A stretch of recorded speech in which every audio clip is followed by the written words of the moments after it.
that either. It's not.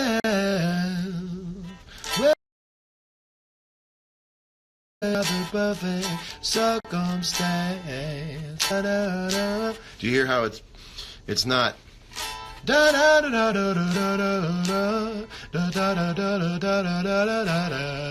It's and you can do the same thing.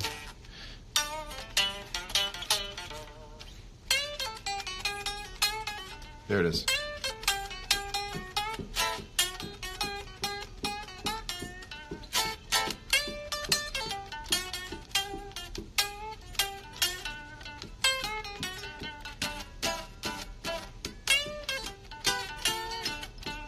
See, that's not.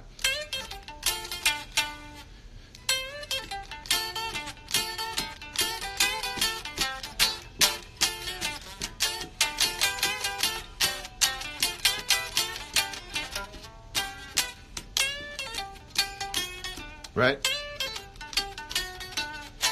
Even that's a little too extreme. So that's the whole bending thing that I'm trying to get to. Where you get super vocal, you know. It's like I respect and love slide guitar players. It's just so far away from my wheelhouse, but I'm trying to get that same micro intonation,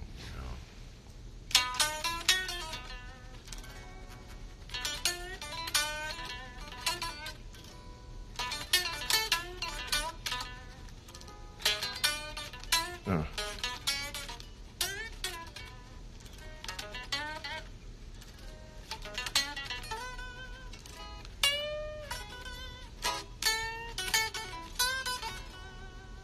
That's a great BB lick, man.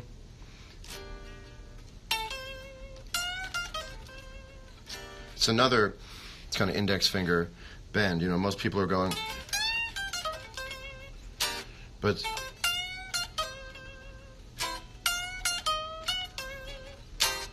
and then they get this bend over a 4 chord. Tomo, check this out. Over a 4, you bend that.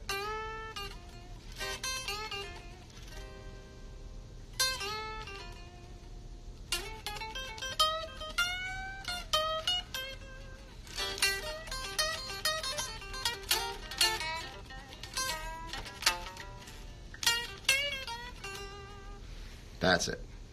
That's why I sit and practice over and over again until it's super hot, melted ability to just take the strings and just, it's almost like taking a spoon at the diner and making it bend, you know. You're there's only a straight line. A guitar string is a straight line, and when you bend it, you're still got 2 straight lines. Like, you're not bending the string itself, you're moving the string. So instead of, you're not really creating a curve, you're creating a triangle, right? So you have to really practice making these straight lines feel like curved lines, because it's not a slide guitar. Slide guitar is theoretically just like millions of different intonations up and down.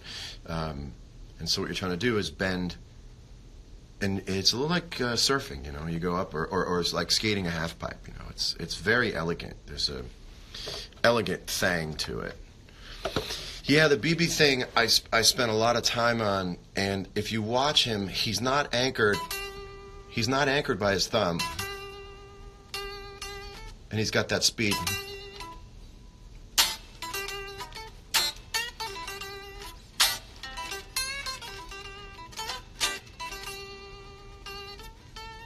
That's too much.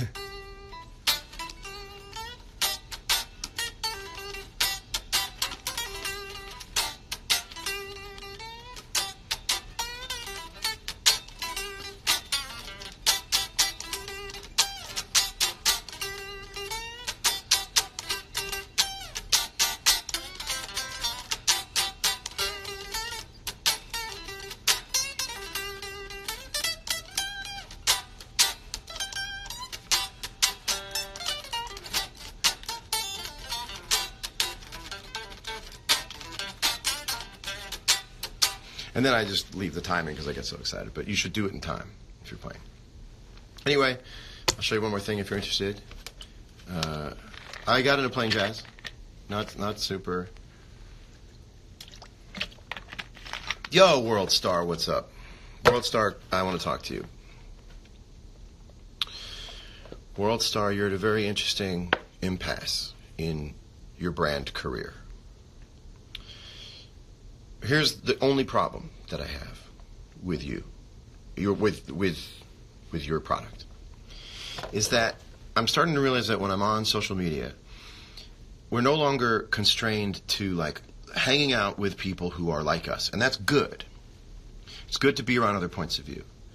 What I'm noticing is a hang-up for me is that I'm around so much of a younger point of view. So your demographic is so broad that I realize that I'm plugging into a culture of youth that doesn't apply to me, and it's not fashion, it's not music, it's this culture of like motivational advice. It makes me feel like I shouldn't be looking at it, like I'm too old. Like personally, I don't need to.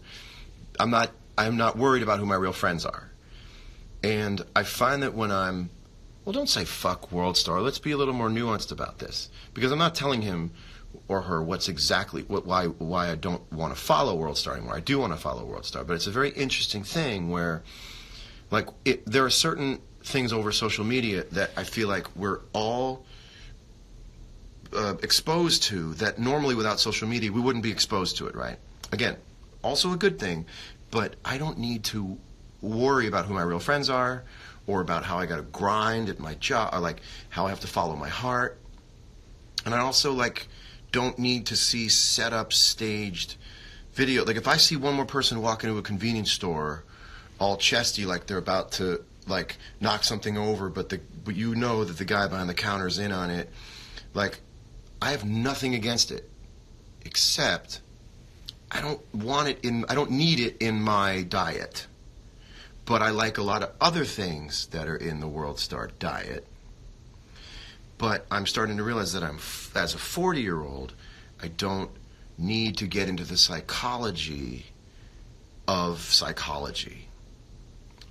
Absolutely, respect back. And I'm not even saying that there's anything wrong with it. I'm saying this is the challenge that as anybody develops their brand, looks at and goes, well, how do we get around that? How do we figure that out? And like, okay, I don't have to worry about exams ever again in my life. I'm a 40-year-old man, and I look at memes and photos and videos about people taking exams.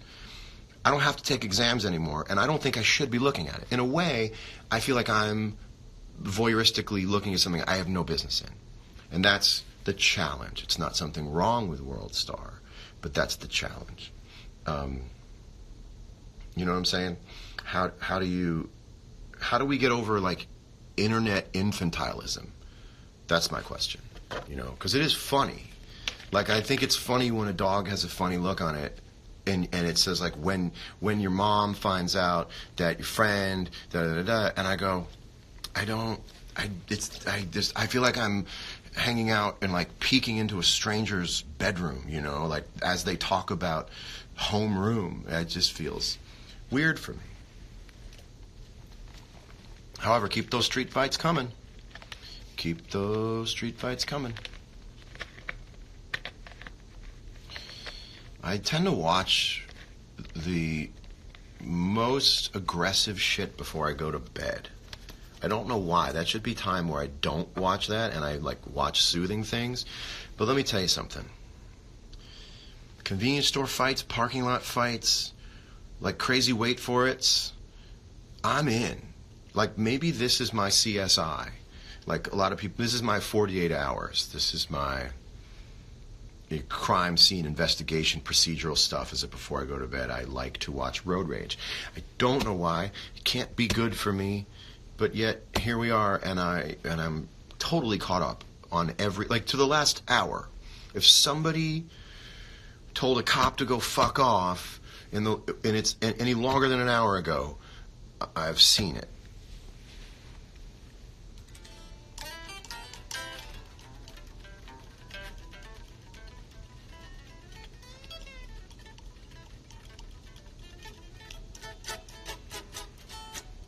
Now, see, I didn't know what that was. What was that?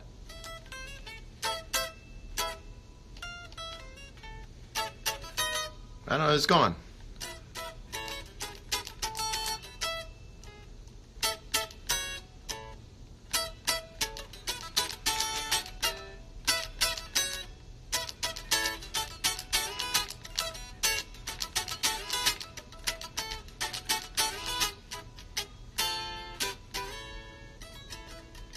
All right, anything else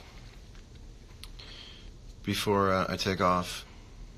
Thank you, Isabella. I enjoy Twitter, too. It's a little bit of a masochistic endeavor for me. My points of view are not always appreciated, let alone universally appreciated. Not even a point of view, but the way I think.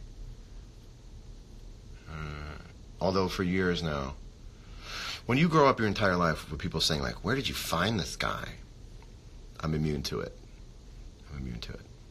Here's what I don't understand. If you don't like a tweet, or if you don't get it, if it's not for you, why do you still interact with it? It's amazing. That's what I don't understand about Twitter. That people imagine, like, well, I have to write. You've posted something. I'm writing because you've posted. I don't have anything to say. I'm just going to, like, in a very non-committal way, sort of rib you and say, go to sleep, but I have nothing to add. I go, I want to live in the world you guys want to live in. But I think it's strange. I think a reasonable thought should precede posting something. But you guys should enjoy it the way you want to enjoy it. I just don't understand anymore the idea of, like, well, I've got to say something. Scroll on by, I do. I don't look at the first 20 comments. The first 20 comments are never about the thing. And also, if I tweet something and then I delete it because of a spelling error and it's only been 20 seconds, do you think that it's going to crush me that you show me a screenshot of the tweet that I posted that was misspelled with something snide like, good thing I saved it. We saw that. I go, okay. What's the point? You can't blackmail me with this. It was around. Yeah, we can talk, Dad. Stop this train. It's a D without the top. It's a D without a hat.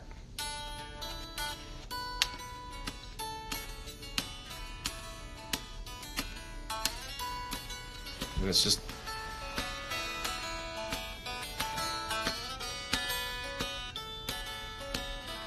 and then it's... This one is just purely like what I can do anatomically.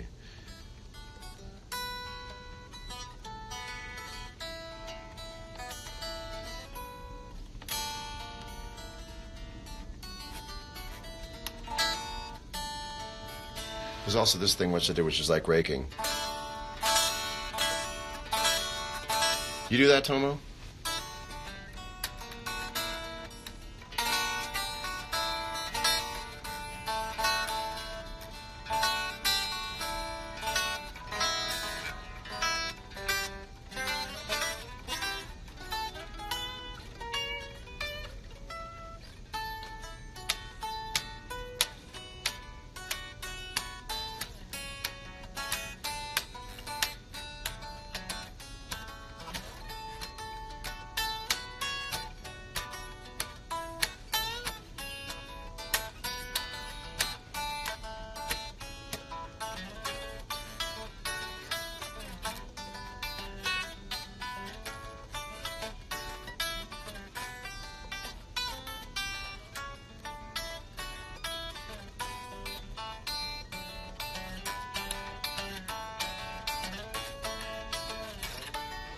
Yeah.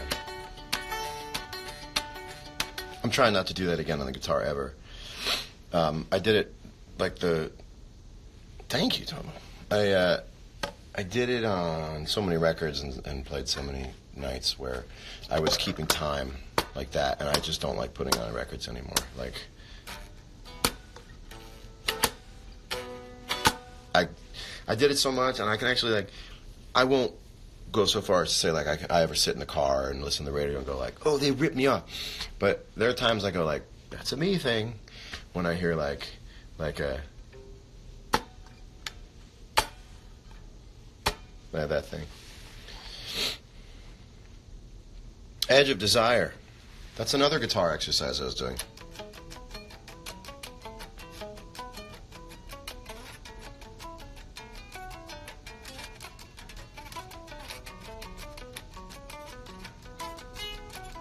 So this is young and full of a running. Tell me where's that taking me? Just a great figure eight, a tiny infinity. It's weird. Just a great figure eight, a tiny infinity.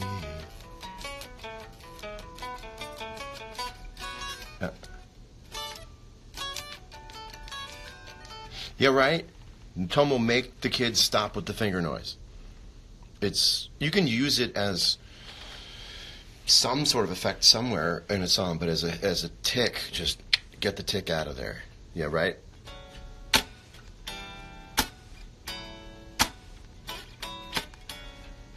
Also that chord, which is like a major 7 or 6.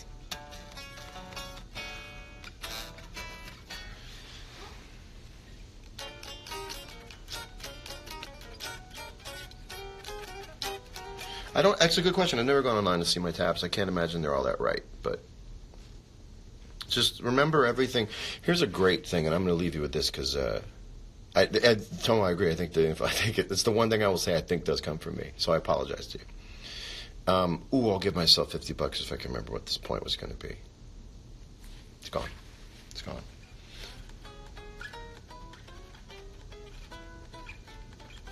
Was I talking about that? Oh, I was about to go somewhere else. Anyway, I'm sleepy. Oh, about the tabs. Right. So, keep this in mind when you're looking at tabs. A lot of tabs are wrong. No guitar player would do things that are ergonomically more difficult than an easier, closer knit. You need to remember is if something feels bad on the guitar, it's probably wrong. That it's been tabbed out the wrong way. Guitar players do things that are very closely knit. So a lot of times they'll have you really moving around a lot, and if that starts happening, you go, I think this tab is wrong, because guitar players are rather localized, you know. It's not like, you know, I did it wrong, but it's hard to make an example of a bad thing that doesn't exist. Yet here we are.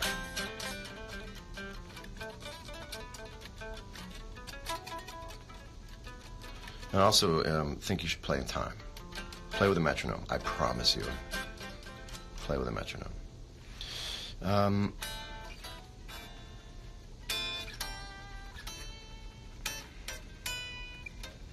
This is all I do when I play guitar, by the way, when I sit home. I dick around. I'm not... I think if you can get over the feeling that you have to entertain everybody all the time on the guitar, you can find new things. I just like the way it feels, man. 27 years, and I still just like the way it feels. Hardest solo I've ever tried learning?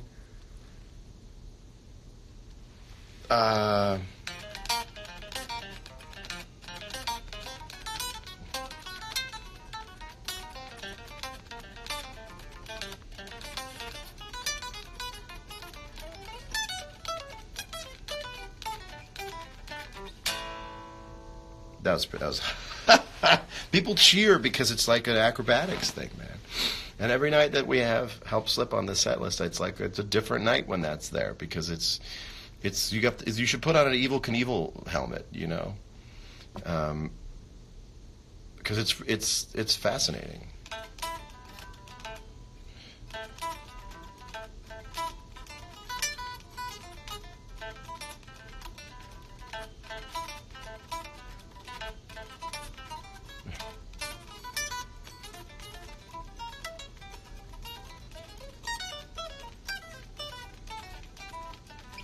Whenever I get there, I'm like, yeah.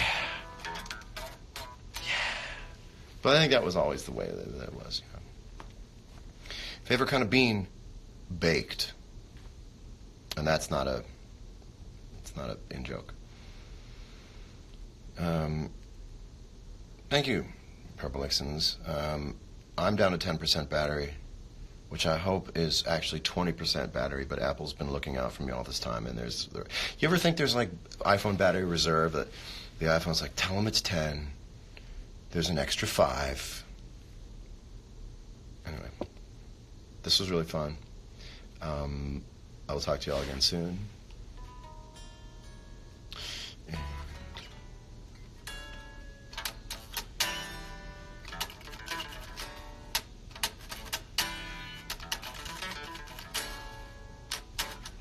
Terrapin Station is really,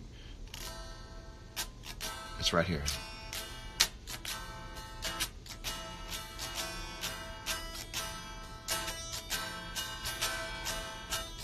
It's really about this gentle,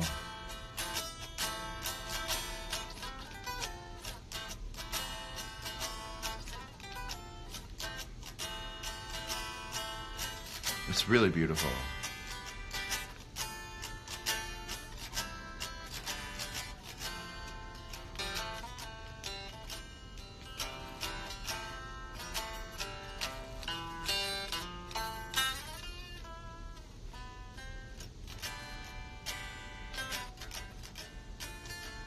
Do I have an iPhone C? That's a funny joke now. All right. You guys are awesome. I'm going to bed. I'm not going to sleep. I'm just going to bed. That's where it's kind of the office for me. And I'll talk to you guys later. This is always the fun part where you hit end and you're like, and goodbye.